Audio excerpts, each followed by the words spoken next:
Boa tarde. Hoje nós tivemos que fazer uma viagem para fora de Brasília para entrevistar o principal baluarte desta capital. Uma pessoa que se aventurou aqui por Brasília, nos primórdios, antes mesmo da sua inauguração, para trazer uma nova identidade para esta capital. Eu estou falando do reverendo Isaías de Souza Maciel. Boa tarde, reverendo. Muito boa tarde, meu querido amigo Paulo. É com um prazer imenso que nós estamos nesta hora para o Brasil, uma hora especial, porque estamos nos preparando para as comemorações de 60 anos de Brasília. Então, eu me alegro em vê-lo à frente desta hora tão bonita de ser comemorada. Então, nós precisamos de ouvir do senhor, reverendo, uma história que só pode ser contada pelo senhor. A história de quando o senhor chegou lá na capital do Brasil. Deixa eu falar para você, nós estamos aqui no Rio de Janeiro, em Copacabana, na rua Hilário de Gouveia, na residência do principal baluarte desta capital do Rio de Janeiro e de Brasília, o reverendo Isaías de Souza Maciel. Reverendo, conte para nós como é que o senhor chegou lá em Brasília. Nós chegamos em Brasília, primeiro que eu creio que durante a guerra, quando nós começamos ainda bem jovem, hoje estou com 94 anos, mas na época da guerra, quando eu fui chamado, ainda era o presidente do Brasil, o senhor Getúlio Vargas, eu fui convocado para ir para o front da Itália.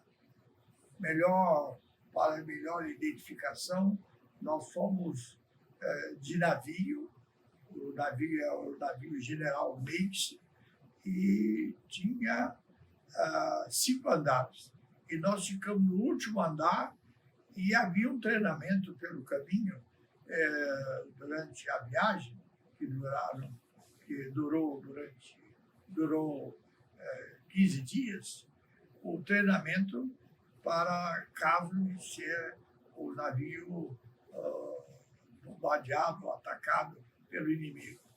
E dia sim, dia não, havia um treinamento e nós que estávamos lá no último, vamos chamar, no último alojamento, tinha que atender aquela sirene e sair correndo pelas escadas até chegar ao convés do navio.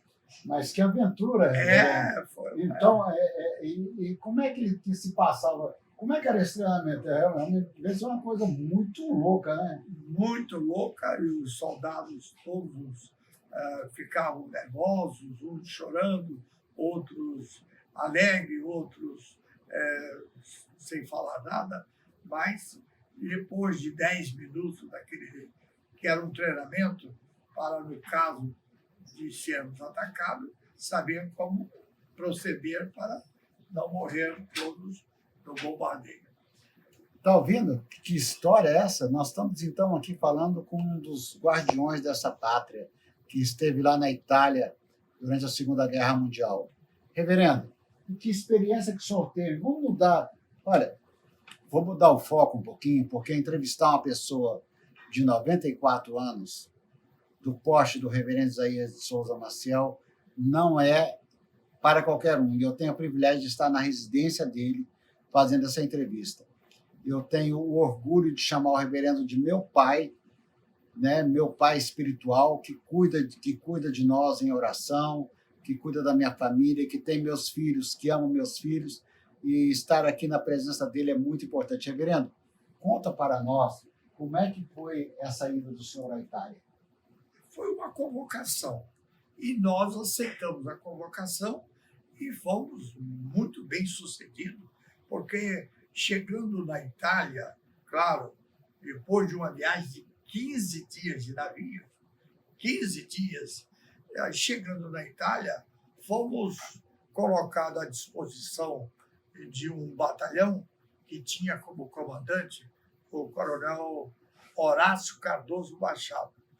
E não sei porquê, nem como, ele observando as minhas atitudes entre os demais militares, ele viu que eu tinha alguma coisa diferente da maioria. E a diferença, meu querido Paulo, meu querido, pode ter certeza de uma coisa: Deus estava na nossa frente, Deus estava nos acompanhando. Ele chamou o major responsável pelo minha companhia e disse: separa esse jovem e coloca ele como responsável pela disciplina do pequeno acampamento. Mas que coisa! Então, o senhor já jovem, o senhor devia ter quê? 18 anos? 18 anos. Isso foi em 43. E já recebeu uma missão tão importante dessa? 43, nós estamos em 2019, né?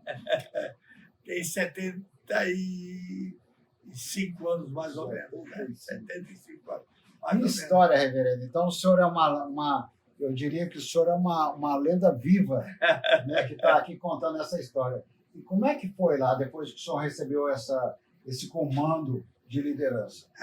Foi fácil, porque os meus pais me deram uma Bíblia e nesta Bíblia eu tinha argumento para todos os, né?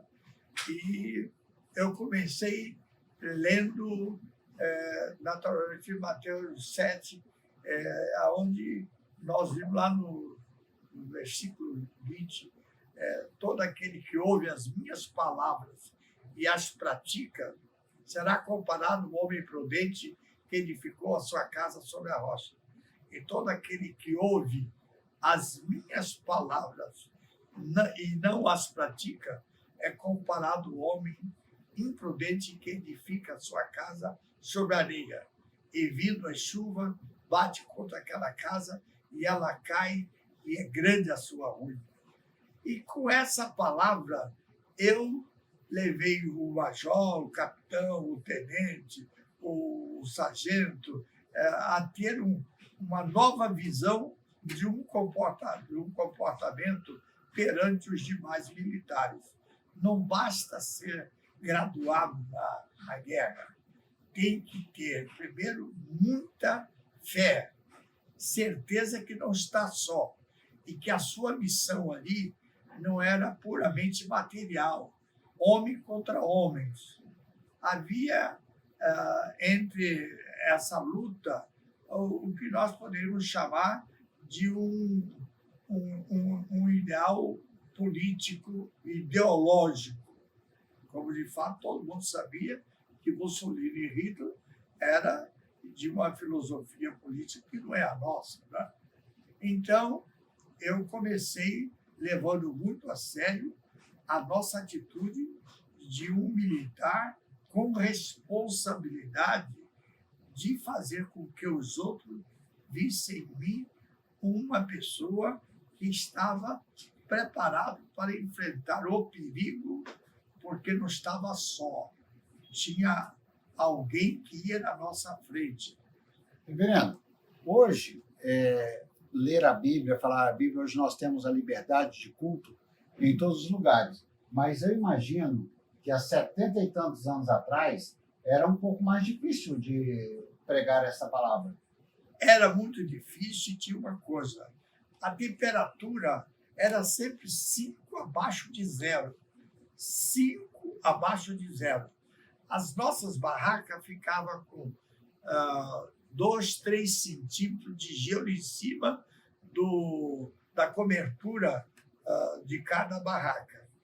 E os militares tinham muita facilidade de acesso ao vinho. E o vinho quebrava, naturalmente, a monotonia e a disciplina também.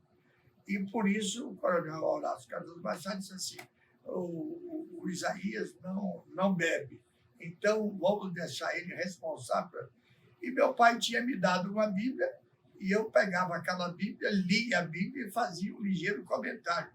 Mas eu era jovem, mas como jovem já liderava a mocidade da minha, vamos dizer, da minha denominação. E chegando lá, eu coloquei totalmente em exercício aquilo que eu aprendi. E resultado, do princípio ao fim da guerra, que eu fiquei lá, eu tive esse privilégio de ser um pequeno orientador. Não posso, absolutamente hoje, eu tenho diversos cursos teológicos e sou até reitor de um seminário, mas naquela época não. Naquela época eu era um jovem que conhecia a Bíblia, sabia da responsabilidade de ser um membro de uma igreja e líder de uma mocidade que estava nascendo naquele momento para testemunhar que jovem, sim, na idade, mas já amadurecido da palavra. Você está vendo, você está ouvindo e está vendo. Desde jovem, cristão, seguidor dos mandamentos de Deus. É claro que muitas coisas se passaram na vida do reverendo, mas ser cristão fez a diferença. Fez a diferença lá, naquela época, durante a guerra. Faz diferença hoje também. Reverendo, e como é que foi, depois que o senhor passou por essa experiência lá no fronte de batalha, né? Como é que foi essa experiência e quando depois o senhor retornou? Eu tive um acidente muito sério lá, porque eu estava já dirigindo, jovem, mas já dirigia, e me deram uma Dodge Comando que eu saía com alguns oficiais para orientar os comandantes de pelotões. E eu saí com na época, Coronel Kardec, mas depois General Kardec. E a minha viatura passou por um terreno minado e foi uma experiência completamente negativa para aquele momento. O carro foi essa impressão que se teve, foi 1 metro acima do chão, e eu fui acidentado gravemente, tive fratura de maxilar, fui para o 300 General Hospital dos Americanos, lá fiquei 30 dias cuidando do maxilar para haver possibilidade, porque eu não podia mastigar nada, toda a minha alimentação era líquida. Para você ter uma ideia, um dia eu vim passar uma bandeja com outro colega, soldado também, mas ferido na perna, com umas batatas cozidas. Eu avancei na bandeja dele, paguei uma, botei no bolso do meu avental e fui para dentro de uma sala tentar mastigar aquela batata cozida que eu não podia abrir a boca, não podia mastigar. Eu então empurrava aquelas bolotinhas de batata cozida por uma falta de um dente que quebrou no acidente. E assim eu fiquei 30 dias. Vim para o Brasil, não como, claro, não como ferido, porque foi no final da guerra. Graças a Deus já foi no final da guerra.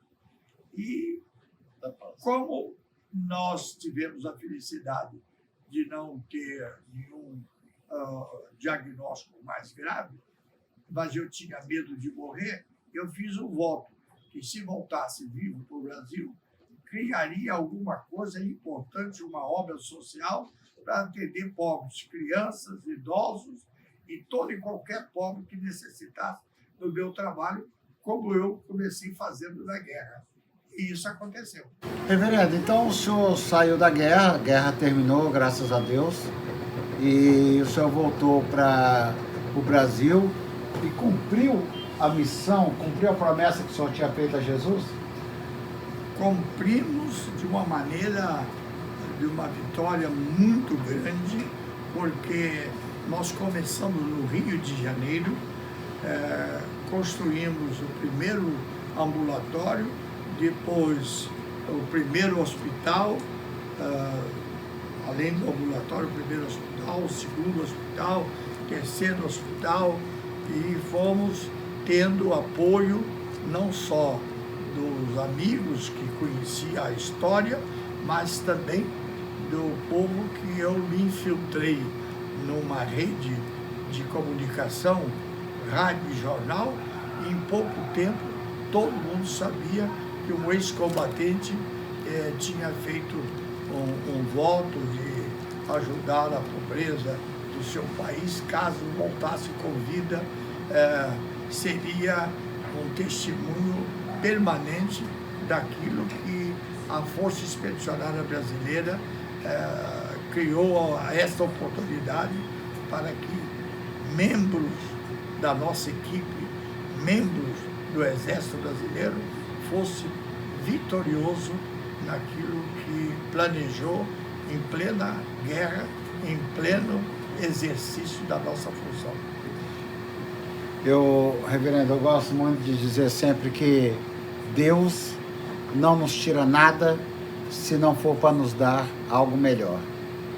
Deus o feriu, só permitiu que o senhor fosse ferido ali na guerra, para que o senhor pudesse ter feito aquele grande compromisso com ele. E hoje você vai saber agora, você vai descobrir qual foi esse compromisso social. O reverendo já começou a falar um pouquinho do Rio de Janeiro, mas eu quero que o senhor continue contando para mim e para os nossos ouvintes, para os nossos telespectadores, como é que foi essa missão social. É uma missão muito bonita e eu diria vitoriosa, não só para o nosso grupo, mas para todos os segmentos religiosos. Todos os segmentos. E quando eu digo todos, não pode excluir ninguém.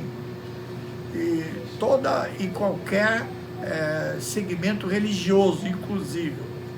Porque a obra social da nossa cultura religiosa, aprendemos o seguinte: a parábola do bom samaritano. A parábola do bom samaritano, ela fala muito claro que um determinado cidadão saiu de Samaria para uma viagem montado no seu animal.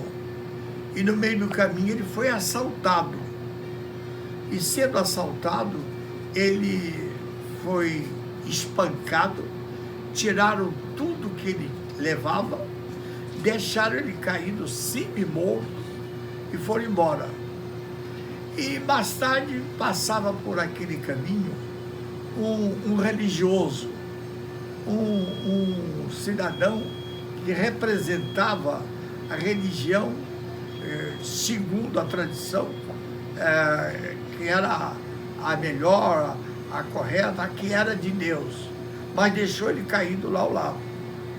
Veio um outro mais tarde, passou e pensando que os malfeitores que bateram e quase mataram e levaram tudo daquele homem ainda estava por ali, então passaram correndo com o animalzinho dele também. Depois, em terceiro lugar, veio um homem montado no seu burrinho e chegou perto daquele homem que estava caído, se compadeceu do homem, desceu do seu animal, tirou do seu vinho, deu ao homem para restaurar o homem, para reanimar o homem, apanhou o homem, botou no cavalo, levou até uma hospedaria e tirou 2 denários, deu ao hospedeiro e disse ao hospedeiro: cuida dele, que eu vou à frente no comércio e quando voltar, tudo quanto ele gastar, eu indenizarei.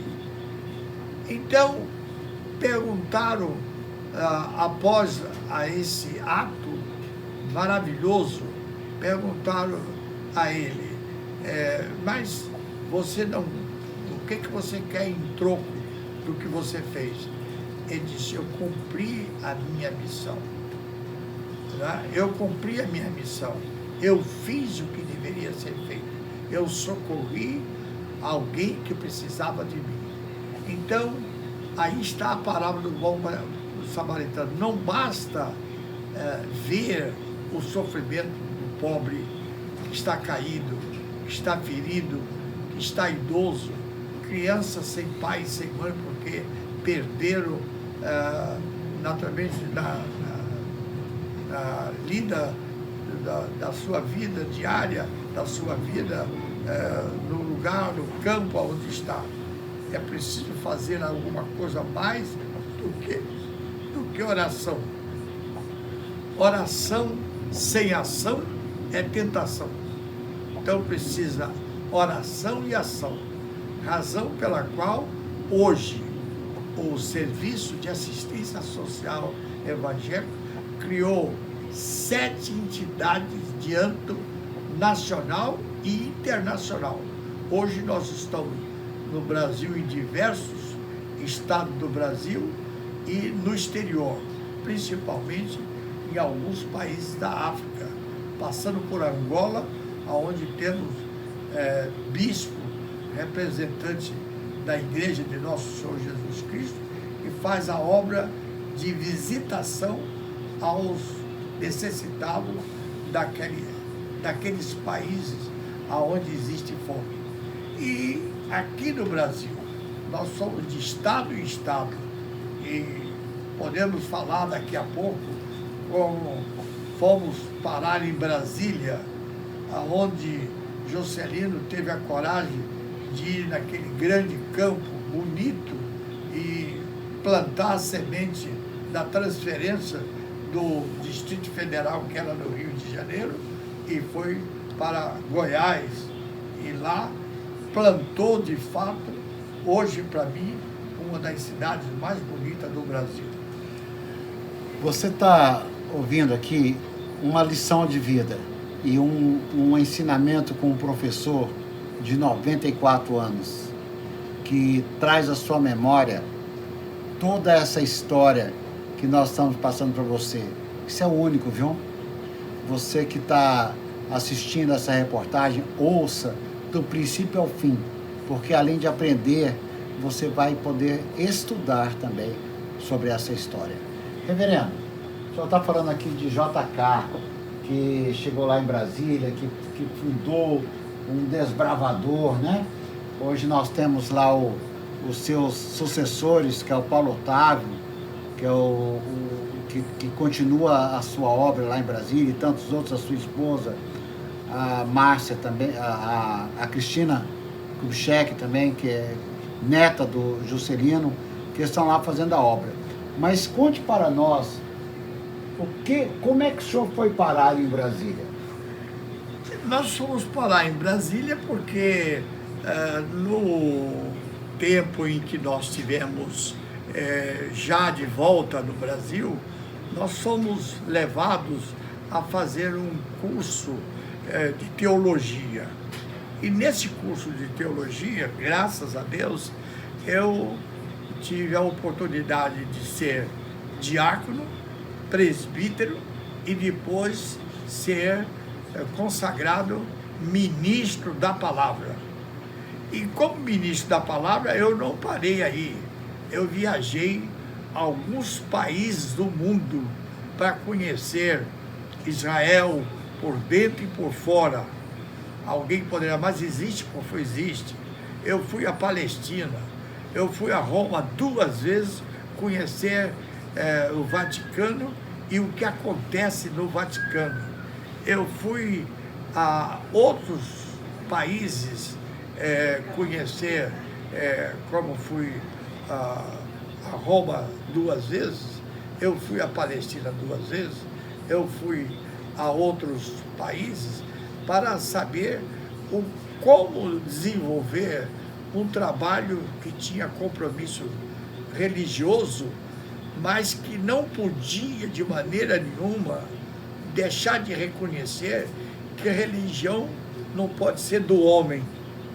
Religião vem do verbo religare. Quem estava afastado, não fique mais afastado. Procura se religar, não com outro homem, mas com Deus. Com Deus. E eu comecei a falar nisso. Só Jesus é a solução. Só Jesus Cristo é a solução. Eu fui em Goiás, mandei fazer aqui, ó, para você ver. Eu tenho diversos títulos de graduação. Tem diversos títulos. Mas o meu título, que eu levo muito a sério, é esse. Jesus é o meu reitor permanente. Ele é que me diz o que eu devo fazer e o que eu não devo fazer. Tá aprendendo aí? Tá entendendo? Tá emocionado como eu estou? De poder ouvir de um veterano da Segunda Guerra Mundial, um pastor, uma referência no Brasil e no mundo? Também está ficando emocionado? Reverendo, conte então para nós. Aí o senhor fez essa missão pelo mundo inteiro e chegou a Brasília também faz essa missão. O senhor chegou em Brasília, pelo que consta dos anais, em 1956. Exato. Eu creio que o senhor foi o fundador, então, da primeira igreja em Brasília. Primeira igreja presbiteriana de Brasília, no Núcleo Bandeirante. Ainda com um catetinho ainda. Naquela época, Brasília tinha umas coisas diferentes. Por exemplo, no Núcleo Bandeirante, a rua das igrejas era só igreja. Igreja de todo segmento. Não podia ter uma igreja aqui numa rua, outra lá na outra rua, outra lá na outra rua. Na época da fundação de Brasília e a sua expansão, era como também o cruzamento todo das ruas era subterrâneo, não era no nível da rua, do espaço que a estrada era subterrâneo. Você passava por baixo dos pontilhões, como a gente chamava, né? Mas no núcleo... Eu creio que o reverendo, nós vamos buscar essas fotografias nos anais, mas eu creio que o reverendo está falando dos viadutos. É isso mesmo. Que a gente chama das tesourinhas e os viadutos. Quer dizer que o senhor viveu a construção disso, reverendo? Eu estou dizendo, eu tive a oportunidade de conhecer Brasília e o seu progresso ainda quando não tinha palácio.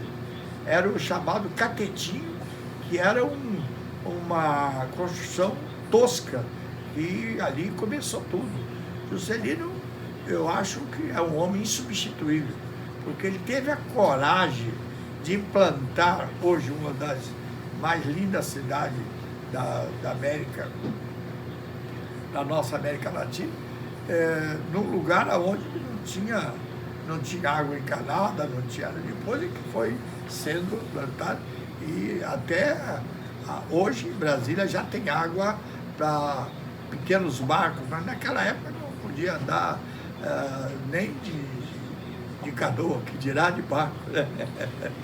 Reverendo, nessa nossa lida de construir essa história de Brasília, de fazer o almanaque dos 60 anos de Brasília, que eu tive a honra de mostrar para o senhor, o senhor contou uma parte dessa história que eu vou falar, né? Mas eu tenho entrevistado muitas pessoas, muitas personalidades, muitas autoridades, e algumas pessoas me falam que naquela época Brasília se comia poeira, que tinha um barro vermelho. É verdade. Que invadia a goela de todos. É verdade isso? Olha, nós chegávamos em Brasília, por exemplo, 8 horas ou 9 horas da manhã, 4 horas depois, a cor da sua roupa era amarela, porque era poeira, que não tinha rua calçada, não tinha estrada calçada, era tudo poeira como se você tivesse uma estrada na roça, né? E como é que o senhor E como é que as pessoas iam para a igreja? Porque quando a gente vai para a igreja, a gente coloca a melhor roupa, né? Porque vai mostrar para Jesus, coloca a melhor roupa, penteia o cabelo, as mulheres também. E como é que essas pessoas chegavam na igreja? Como é que era isso? Conta para nós. Não havia deslocamento a grande distância. Como eu disse, todas as igrejas eram assim na mesma rua, mas o povo morava no núcleo bandeirante, porque depois é que veio naturalmente Taguatinga, que veio outras pequenas cidades e Brasília foi crescendo e até chegar ao Planalto, né? Mas nós estamos falando de uma Brasília que começou numa baixada onde não tinha nem água encanada, era poço com água extraída a poder de encanamento e eletricidade para puxar a água, né? E as pessoas, reverendo, elas aceitavam bem a palavra de Deus? Como é que era a pregação que o senhor fazia naquela época? O problema, o crescimento do povo religioso, vem muito, o crescimento vem pela seriedade com que é conduzido o que você prega. Se você prega e a pessoa que vai lá aprender sentir que tem realmente fundamento aquilo que ouve, porque nós temos uma bússola que nos dirige, é a santa palavra de Deus, que desvios e falta corrige e sempre nos aponta para o céu. Então, quem tem essa bússola não pode errar. A Bíblia é a palavra de Deus, é a bússola divina. E foi com essa bússola na mão que nós andávamos de casa em casa dizendo: Jesus salva, Jesus perdoa, Jesus liberta, venha conosco. E aí tinha o primeiro tempo, o segundo tempo, o terceiro tempo, o quarto tempo. E quando nós saímos do Núcleo Bandeirante, nós tínhamos 3 prédios de 2 andares, foi um doado para a igreja e outros vendidos a pequeno preço no Núcleo Bandeirante. E nós devemos ficar para outro, para Taguatinga, para Sobradinho, para o centro de Brasília, né? Reverendo, e nessa missão que o senhor teve, do compromisso que o senhor fez lá, ainda no fronte de batalha, qual o serviço social que o senhor criou na capital federal? O primeiro serviço social foi um pequeno ambulatório. Funcionou muito bem, um prédio que começou com 1 andar térreo, depois nós fizemos um outro andar, ficou com 2 andares, e esse ambulatório funcionou muito tempo, até que Brasília começou a ter os seus ambulatórios, seus hospitais, naturalmente funcionamento precário, mas já tinha do serviço público. E aí nós entregamos aquilo que já estava feito dentro de uma compensação que recebemos com outros prédios, e ficou o serviço social por conta da administração regional daquele bairro que era o Núcleo Bandeirante, né? E depois, com o passar dos anos, naturalmente, o senhor foi desenvolvendo outras ações sociais lá na capital, algumas que a gente conhece. E como é que foi depois desenvolver isso lá em Taguatinga, em Sobradinho? Como é que foi esse caminhar? Tudo foi muito bem, até que houvesse, da parte do governo, o compromisso de assumir a responsabilidade de dar assistência àqueles flagelados que tomou o nome lá de candango, né? Os candangos de Brasília, né? E quando nós sentimos que estava já o governo em condições de assumir, e assumiu de fato, nós fomos entregando, ficamos apenas com o lar da criança, que funcionou até há 2 anos atrás.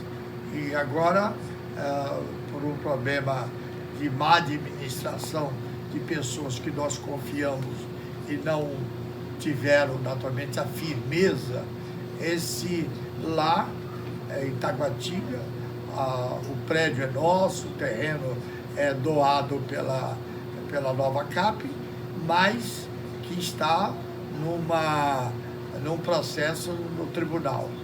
Agora, com o novo governo, há uma promessa de um dos nossos amigos que está assumindo, junto ao governo, uma posição de destaque, de ver como está o processo e liberar o Lar da Criança de Brasília. O Lar da Criança de Brasília chegou a atender mais de 150 crianças e hoje está lá abandonado por uma ineficiência do governo e de resolver essa pendência. Mas nós cremos e estamos trabalhando para isso, para que seja brevemente reativado e volte a atender essas crianças carentes. Mas, reverendo, eu gostaria que o senhor falasse agora para nós um pouquinho dos dias atuais. Eu sei que se fôssemos ficar aqui entrevistando o reverendo, íamos passar dias, meses, para poder ouvir todas essas histórias com H maiúsculo que ele tem para nos contar. Mas nos conte hoje como é que está o reverendo Isaías com 94 anos, partindo para os 95.